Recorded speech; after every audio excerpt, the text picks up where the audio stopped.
শুনুন, আর যার কথাতেই ভুলুন, পাত্রী দেখতে এসে পাত্রীর মার কথাটা কিন্তু ভুলবেন না, তাহলেই ঠকবেন। মিনু, প্রত্যেক মাই কিন্তু মেয়েকে বিয়ে দেওয়ার আগে পাত্রপক্ষকেই একই ধরনের কথা বলে। ওই যে বড় বৌদি বিয়ের আগে মা বাবার সঙ্গে আমিও বড় বৌদিকে দেখতে গেছিলাম। তখন বড় বৌদির মা বললে, আমার মেয়ে খুব শান্ত, সাত চড়ে নাকি মুখ থেকে রা বেরোয় না। শুনুন, আর যার কথাতেই ভুলুন, পাত্রী দেখতে এসে পাত্রীর মার কথাটা কিন্তু ভুলবেন না, তাহলেই ঠকবেন। মিনু, প্রত্যেক মাই কিন্তু মেয়েকে বিয়ে দেওয়ার আগে পাত্রপক্ষকেই একই ধরনের কথা বলে। ওই যে বড় বৌদি বিয়ের আগে মা বাবার সঙ্গে আমিও বড় বৌদিকে দেখতে গেছিলাম।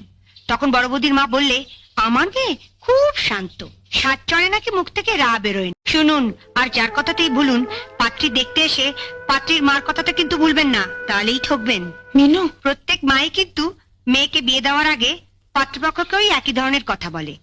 ওই যে বড় বৌদি বিয়ের আগে মা বাবার সঙ্গে আমিও বড় বৌদিকে দেখতে গেছিলাম। তখন বড় বৌদির মা বললে, আমার মেয়ে খুব শান্ত, সাত চড়ে নাকি মুখ থেকে রা বেরোয় না।